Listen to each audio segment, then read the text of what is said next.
한국 인터넷 커뮤니티에서는 다양한 공포 이야기가 많이 게재되는데 그 중에서도 가장 무서운 공포썰 중 하나를 길게 풀어보겠습니다. 이 이야기는 한 지방의 작은 마을에서 시작됩니다. 많은 이들이 잊고 살아가고 있는 산속의 작은 마을. 그것은 마을 사람들 사이에서는 순백의 숲으로 알려져 있었습니다.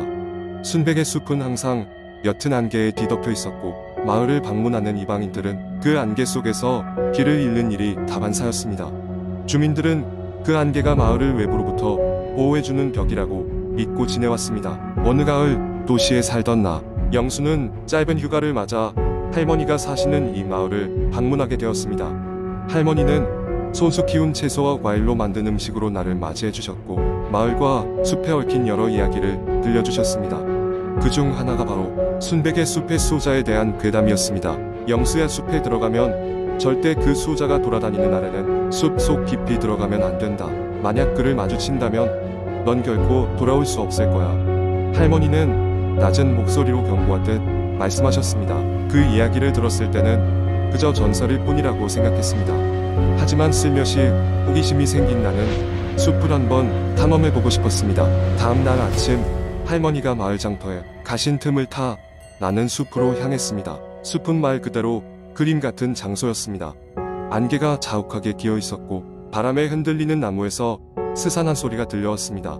숲속을 걷다 보니 점점 더 깊이 들어가고 있다는 느낌이 들었습니다. 시간이 얼마나 지났는지 알 수 없었지만 갑자기 나무 뒤에서 이상한 느낌이 들었습니다. 무언가가 나를 지켜보고 있다는 섬뜩한 기분이 들었습니다. 그 순간 할머니의 말씀이 머릿속을 스쳤습니다. 돌아가야 하나? 라는 생각이 들었지만 호기심이 이끄는 대로 좀 더 깊이 들어갔습니다. 그러다가 작은 나무 오두막을 발견했습니다. 이상하게도 오두막에서는 희미하게 웃는 소리가 들려왔습니다. 불길한 느낌이 엄습하여 문을 열어볼까 망설이는 순간 뒤에서 부드럽게 부는 바람에 실려 익숙한 목소리가 들렸습니다. 영수야, 여기까지 오면 안 된다.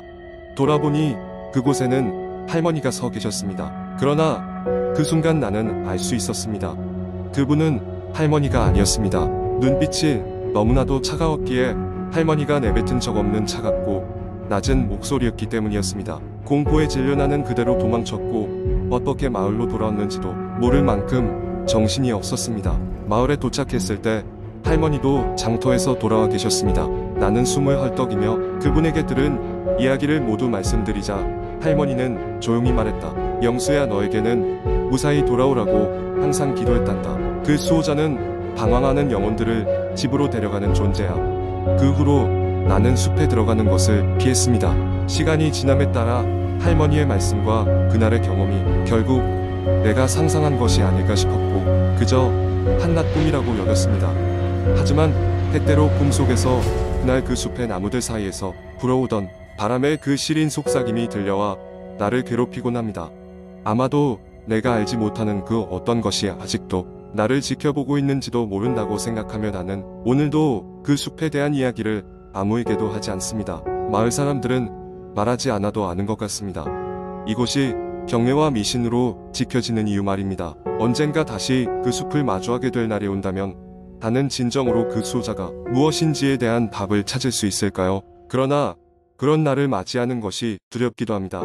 그렇기에 지금은 그저 할머니의 따뜻한 손길과 염려가 그 어느 때보다 그리워지는 밤입니다. 두 번째 이야기. 한국 인터넷에는 다양한 공포썰이 존재하며 그중 가장 인기 있는 장르 중 하나는 귀신 이야기입니다. 이 이야기는 어느 젊은 대학생이 겪었던 무서운 경험담을 바탕으로 한 긴 이야기입니다. 나는 대학교 2학년 때 서울 한복판에 위치한 오래된 기숙사로 이사를 갔다. 학교에서 가까웠고 가격도 저렴했지만 이곳에는 언제부터인가 이상한 소문이 돌고 있었다. 기숙사 4층 끝 방에는 귀신이 있다는 것이었다. 소문에 의하면 몇 년 전 어느 여학생이 그 방에서 불행한 사고를 당했다는 이야기였다. 나는 무척이나 현실적이었기에 그런 이야기는 허무맹랑한 것으로 치부했다. 기숙사에 입주한 첫 주말밤이었다. 나는 늦게까지 과제를 하다가 잠시 바람을 쐬려고 방을 나왔다. 복도는 어둡고 조용했으며 다른 층에 비해 4층은 특히 으스스한 느낌이었다. 나는 발소리를 죽이며 복도를 걷다가 끝 방을 지나쳤다. 그 순간 갑자기 섬뜩한 기가 온몸을 감쌌다. 아무 이유 없이 등골이 오싹해졌다.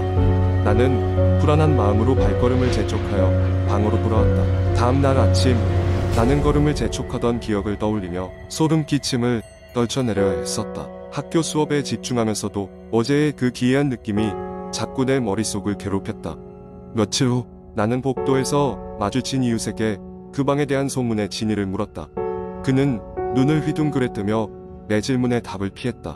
다만 그 방에는 절대 가까이 가지 말라는 충고만 남겼다. 그러던 어느 날 밤 나는 깊은 잠에 빠졌다. 그런데 꿈속에서 나는 끝 방 앞에 서 있었다. 방 안에서는 알 수 없는 슬픈 목소리가 흘러나왔다. 도와줘. 여기에 갇힌 지 너무 오래됐어. 나는 문을 열고 싶었지만 손이 움직이지 않았다. 그 순간 나는 비명과 함께 깨어났다. 심장이 미친 듯이 뛰었고 온몸은 식은땀으로 젖어 있었다.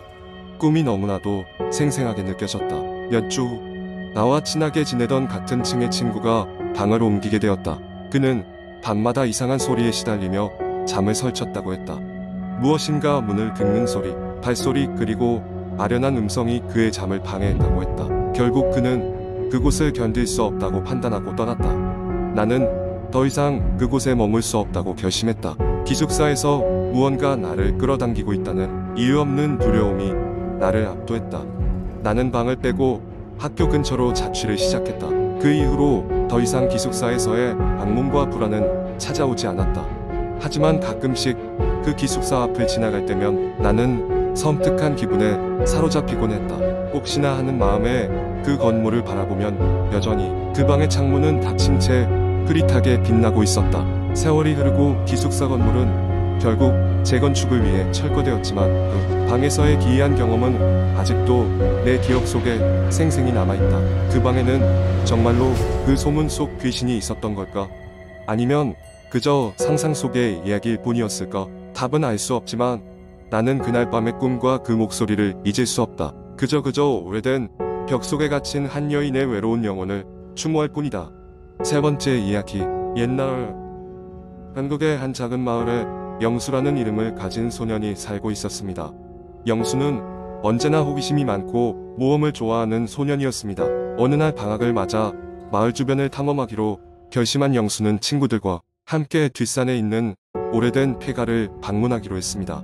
그 집은 오랫동안 버려진 상태였고 마을 어른들은 그곳에 귀신이 살고 있다고 경고했지만 영수와 친구들은 그런 이야기를 믿지 않았습니다. 햇빛이 아직 남아있을 때 폐가에 도착한 아이들은 겉모습만 봐도 으스스한 느낌을 주는 낡은 집을 바라보았습니다. 삐걱거리는 나무 계단을 조심스럽게 올라간 그들은 문을 열고 안으로 들어갔습니다. 집안은 먼지와 거미줄로 가득했으며 이상한 냄새가 코를 찔렀습니다. 그러나 그들의 호기심은 두려움보다 컸고 각자 손전등을 들고 집 안을 돌아다니기 시작했습니다. 집 안을 탐색하던 중 영수는 벽에 걸린 낡은 사진 한 장을 발견했습니다. 사진 속에는 이 집에 원래 살던 가족의 모습이 담겨 있었고 그들의 표정은 어딘가 비정상적으로 긴장된 듯 보였습니다. 영수는 사진 아래에 놓인 상자를 발견하고 그것을 열어보기로 했습니다. 그 안에는 낡고 바스라질 듯한 일기장이 들어있었고 호기심에 가득 찬 영수는 일기장을 펼쳐 읽기 시작했습니다. 일기장에는 이 집에 사는 가족이 알 수 없는 이유로 점점 이상한 일을 겪고 있다는 내용이 적혀 있었습니다. 처음에는 단순한 소음이나 물건이 사라지는 정도였지만 점점 시간이 지날수록 더 기이한 일들이 벌어지기 시작했다고 합니다. 가족들은 처음에는 이사를 생각했지만 무언가 알 수 없는 힘이 그들을 붙잡아두는 느낌이었다고 했습니다. 마지막 장에는 우리는 이 집을 떠날 수 없다. 무언가 우리를 기다리고 있다. 라는 불길한 문장이 남겨져 있었습니다. 그때 갑자기 차갑고 싸늘한 바람이 폐가 안을 휘감았고 창문이 스스로 닫히기 시작했습니다. 친구들은 두려움에 사로잡혀 대문 쪽으로 달려갔지만 문은 굳게 닫혀 열리지 않았습니다. 그 순간 방 안에서 낮고 으스스한 목소리가 들려왔습니다. 여기에 언니, 너희도 끝내 이곳을 떠나지 못할 거야. 아이들은 공포에 질려 벽에 매달려 있는 오래된 창문을 깨고 간신히 탈출할 수 있었습니다.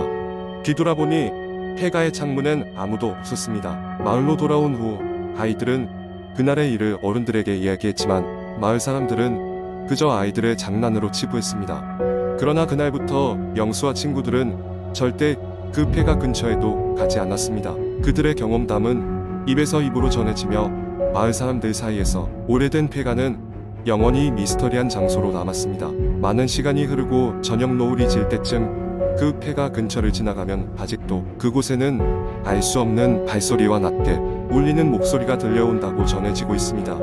이로 인해 그 집은 마을에서 더더욱 금기시되었고 이제는 누구도 그곳에 가지 않습니다. 그러나 영수의 머릿속에는 그날의 경험이 끔찍한 기억으로 남아 영원히 사라지지 않았습니다. 네 번째 이야기, 서울 외곽의 아담한 주택가. 그곳에는 오래된 2층 집이 하나 있었다. 주인공인 민수는 막대학교에 입학하며 자취를 시작하게 되었고 가격이 저렴한 이 집을 어렵지 않게 발견할 수 있었다. 처음에는 고풍스러운 외관에 호감이 갔고 무엇보다 주인이 오래된 지하실을 창고로 무료로 쓸 수 있다고 해서 바로 계약을 결정하게 되었다. 귀가 떨어지는 밤, 민수는 이삿짐을 정리하며 집 구석구석을 탐험하다가 지하실 문을 발견했다. 나무로 만들어진 낡은 문은 벌그럭 소리를 내며 열렸고 계단 아래로 어두운 공간이 눈에 들어왔다. 호기심에 이끌린 민수는 스마트폰에 불빛을 켜고 천천히 계단을 내려갔다. 지하실은 예상보다 넓었지만 먼지 쌓인 낯선 물건들로 가득 차 있었다. 그 중에서도 가장 눈에 띈 것은 낡은 피아노였다. 피아노 뚜껑을 열어보니 건반 몇 개는 심하게 파손된 상태였다. 다음날 학교를 다녀온 민수는 거의 기절한 듯이 잠에 빠져들었다. 그러던 새벽, 누군가 피아노를 연주하는 소리에 깨어났다. 처음에는 자신의 착각이라 생각했지만 매끄럽지 않은 건반 소리가 계속해서 울려 퍼졌다. 호기심이 두려움을 이긴 민수는 지하실로 향했고 누가 잡아당길 것 같은 기분에 도망치듯 문을 열었다. 그러나 지하실엔 아무도 없었다. 피아노는 여전히 그 자리에 있었고 먼지만 쌓여 있을 뿐이었다. 매일 밤 같은 일이 반복되었다. 점점 피아노 소리는 선명해지고 가끔은 누군가 속삭이는 듯한 소리도 들렸다. 돌아와, 여기 있어. 같은 알 수 없는 말들. 민수는 혹시나 하는 마음에 이 집의 과거를 조사하기로 마음먹었다. 동네 도서관을 뒤지고 인터넷을 검색한 끝에 이 집이 한때 유명한 피아니스트의 것이었음을 알게 되었다. 그녀는 30년 전 연주회 당일 갑자기 실종된 후로 다시는 모습을 드러내지 않았다. 그녀의 유일한 소지품이었던 피아노는 여전히 집에 남아있었고 그 후로 이상한 소문이 돌기 시작했다고 한다.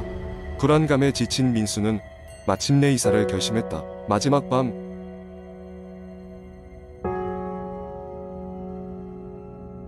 그는 걷다고 인사를 하려는 듯 지하실로 내려갔다. 그러나 이번엔 피아노 앞에 앉아있는 희미한 실루엣을 보았다. 하얀 드레스를 입은 채 연주를 멈추지 않는 여인의 모습이었다. 눈물이 핑 도는 민수는 무언가에 이끌린 듯 피아노 옆에 다가가서 속삭였다. 이제 그만 쉬세요. 그녀는 마지막으로 건반을 누르고 나서 조용히 사라졌다. 그날 이후로 이상한 소리는 들리지 않았고 민수는 마침내 이사를 떠날 수 있었다. 하지만 그는 가끔씩 피아노 소리를 들으면 가슴 한켠에 묘한 쓸쓸함이 밀려오는 것을 느끼곤 한다. 그 피아노는 아직도 집안에 남아 잃어버린 주인을 기다리는 듯하다. 몇 년이 지나 그 집은 도시 개발로 인해 헐리게 되었다. 그 자리에 새로운 아파트가 들어섰지만 새벽마다 들리는 피아노 소리에 대해 이웃 주민들의 불평은 끊이질 않는다고 한다. 여전히 누군가는 그 소리에 이끌려 옛 주인의 슬픈 사연을 떠올리며 그녀를 기억하게 된다.